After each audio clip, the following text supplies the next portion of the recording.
If you had to rank this rivalry game among all the other rivalry games in the NFL, where do the Ravens and the Steelers go?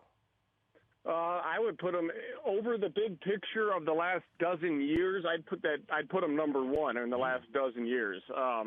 And as it stands right here, right now, it might be up near that again. I mean, there are some good NFC East rivalries. AFC, the Patriots have a number of opponents, but this one, from a pure football standpoint, Ravens-Steelers is about as good as it gets. Hey, Andy, when these two teams met in early November, Le'Veon Bell was basically shut down by the Ravens defense. They held him to just 32 yards. How do they repeat that again on Sunday?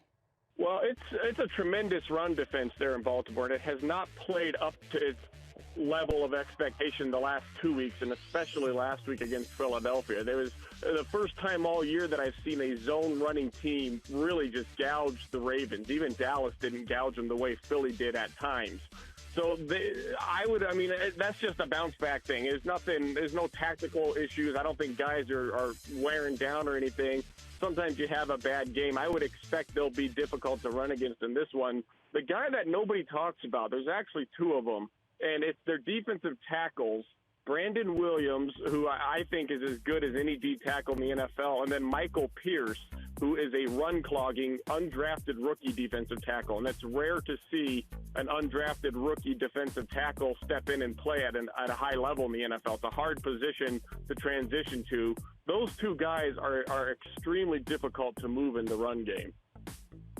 Meantime, as far as the Steelers' defense is concerned, what does Ryan Shazier and his presence mean for the Steelers?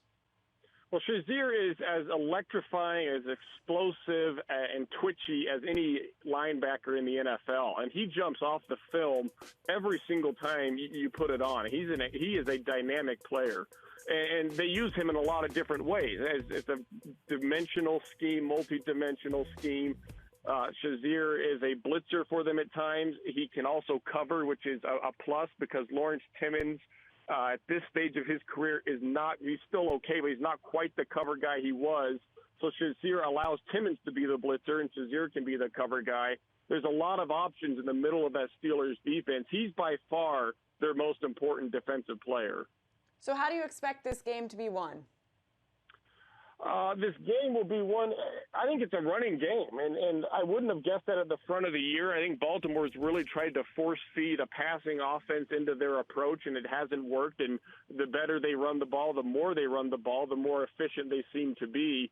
And then Pittsburgh's had so many injuries at wide receiver; those have taken a toll. And Roethlisberger is playing a little bit uphill because of that. And it's been Le'Veon Bell that's been carrying that offense. So just based on what the film has showed the last few weeks, this will be a running game, and whichever team runs the ball better is probably the team that wins it. Right now, if you had to wager some money on this particular game, then which team do you think does win this game and come out there as the leader in the AFC North?